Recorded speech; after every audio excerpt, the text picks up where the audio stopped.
I'm a terrible person, and this is what I deserve. The static on the radio was a constant companion these days, a low hum that mirrored the buzzing in my head. 3 weeks. 3 weeks since I'd last slept without the prickling sensation of eyes on me. 3 weeks since the nightmares started bleeding into reality. It used to be so easy. A whispered claim of psychic ability. I'd dissect it, expose the flaws, humiliate the charlatan. A blurry photo of a supposed cryptid. I'd find the source, the mundane explanation, and present it with smug satisfaction.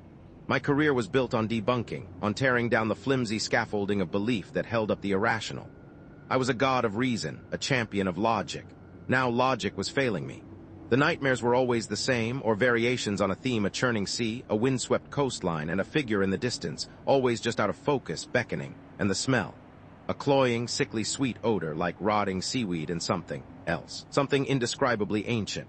Detective Inspector Davies' voice, gravelly and tired, cut through the static on the phone. "Thorne, we have another one. Gone. Just vanished. Same as the others. Near that god-forsaken village you used to write about, Port Dunwich. The name tasted like ash in my mouth. Years ago, I'd made a name for myself debunking the local legend of the Tithe, a supposed entity that demanded sacrifices from the village. I'd called it superstitious nonsense, backward thinking, a stain on the progress of modern science. I'd even interviewed a local historian, a sweet, elderly woman named Mrs. Halloway, and twisted her words to fit my narrative, portraying her as a gullible old fool. Davies, I haven't thought about that place in years. I lied. Maybe you should have. This is the 4th disappearance in as many months, all within a 5-mile radius of that village, all around the time of the equinox. The locals are talking, saying the Tithe is back. I scoffed, even though the hairs on the back of my neck were standing on end. Don't tell me you're buying into that garbage. I'm buying into 4 missing people, Thorne. And the fact that you, the great debunker of Port Dunwich legends, just happen to be conveniently located in London while all this is happening. He didn't believe me. He thought I was involved. And honestly, part of me wondered if he was right. Desperate, I did the only thing I could think of. I ran. I packed a bag, grabbed my laptop, and drove through the night, away from the city, away from the whispers, away from Davies' accusing eyes. I ended up in Cornwall, in a small, dilapidated cottage a few miles outside of Port Dunwich. It was owned by, you guessed it, Mrs. Halloway. She didn't seem surprised to see me. "Elias Thorne," she said, her eyes unnervingly bright in the dim light of the doorway. "I wondered when you'd be back." Cottage was damp and musty, filled with the scent of mildew and something else, something familiar and unsettling. The sickly sweet odor from my nightmares. The first few days were uneventful. I tried to work, to write, to convince myself that I was just stressed and sleep-deprived. But the feeling of being watched persisted. Shadows flickered in my peripheral vision. The wind howled around the cottage, carrying whispers that sounded like my name. One evening, I found a book in the attic, bound in leather and filled with archaic script. It was a history of Port Dunwich, detailing the legend of the Tithe. The stories were horrifying tales of disappearances, of ritual sacrifices, of a monstrous entity that demanded a toll for the village's existence. I scoffed, dismissing it as folklore, but as I read further, a chill ran down my spine. The book mentioned specific dates, specific locations, specific details that I couldn't explain, details that matched the current disappearances. I tried to call Davies, but the signal was weak, crackling, and unreliable. Frustrated, I called Anya Sharma. Anya was a parapsychologist, a former colleague whom I had mercilessly ridiculed years ago. I had destroyed her career, publicly dismissing her research as pseudoscience. Asking for her help now felt like swallowing poison. She answered on the 3rd ring, her voice cold and wary.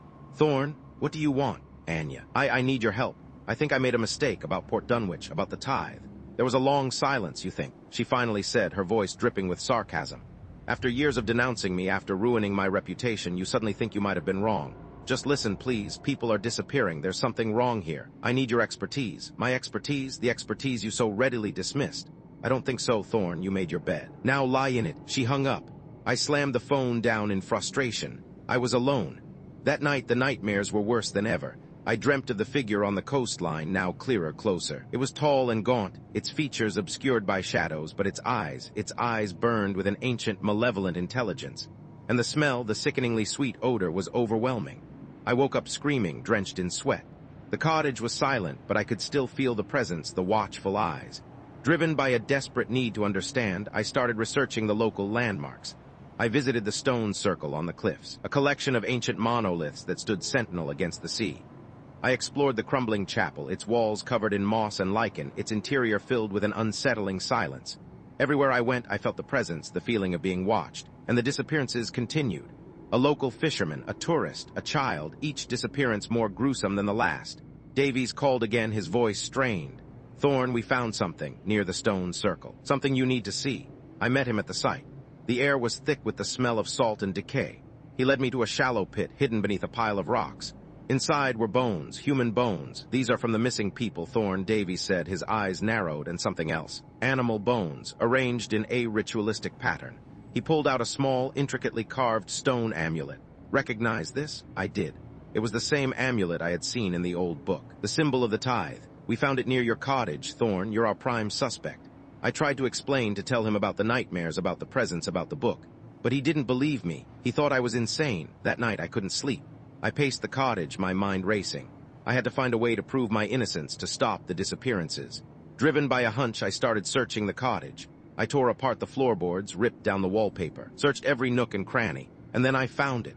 A hidden door concealed behind a loose stone in the fireplace. The door led to a narrow, winding staircase that descended into the darkness. I hesitated for a moment, then took a deep breath and started down. The air grew colder, heavier as I descended.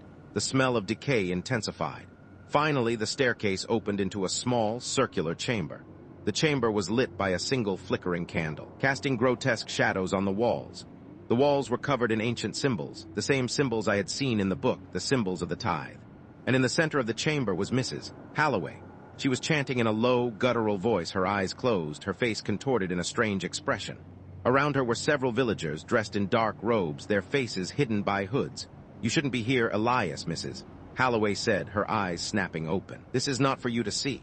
"What is this?" I demanded, my voice trembling. "What are you doing?" "We are appeasing the Tithe," she said, her voice calm and matter-of-fact. "We have been doing it for centuries. It is the price we pay for our survival." "The Tithe? You mean that monster is real?" "Oh, it's real, Elias. More real than you can possibly imagine. And you are part of it now." "What are you talking about?" "You came here to debunk the legend, to deny its existence. But in doing so, you awakened it. You drew its attention to this place. And now you are the conduit. The conduit. What does that mean?" "It means that you are the bridge between our world and its world. You are the one who allows it to feed." A wave of nausea washed over me. I understood now. The nightmares, the presence, the disappearances, it was all connected to me. "You have to stop this," I said, my voice pleading. "You have to end this ritual." Mrs. Halloway smiled. A chilling, inhuman smile. "It's too late, Elias. The Tithe has chosen you, and there is no escape." Suddenly, the chamber was plunged into darkness. The candle flickered and died. A cold wind swept through the chamber, carrying with it the sickeningly sweet odor of decay. I felt a presence behind me, a tall, gaunt figure with burning eyes, the figure from my nightmares. The Tithe. I screamed and turned to run, but it was too late. The figure grabbed me, its icy fingers digging into my skin. I felt a searing pain, a feeling of being drained, of being emptied. Then everything went black.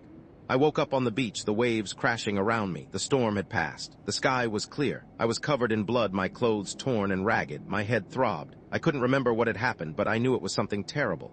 Davies arrived soon after, his face grim. He arrested me, of course. He had no choice. Anya came to see me. She looked exhausted, but there was a flicker of something in her eyes.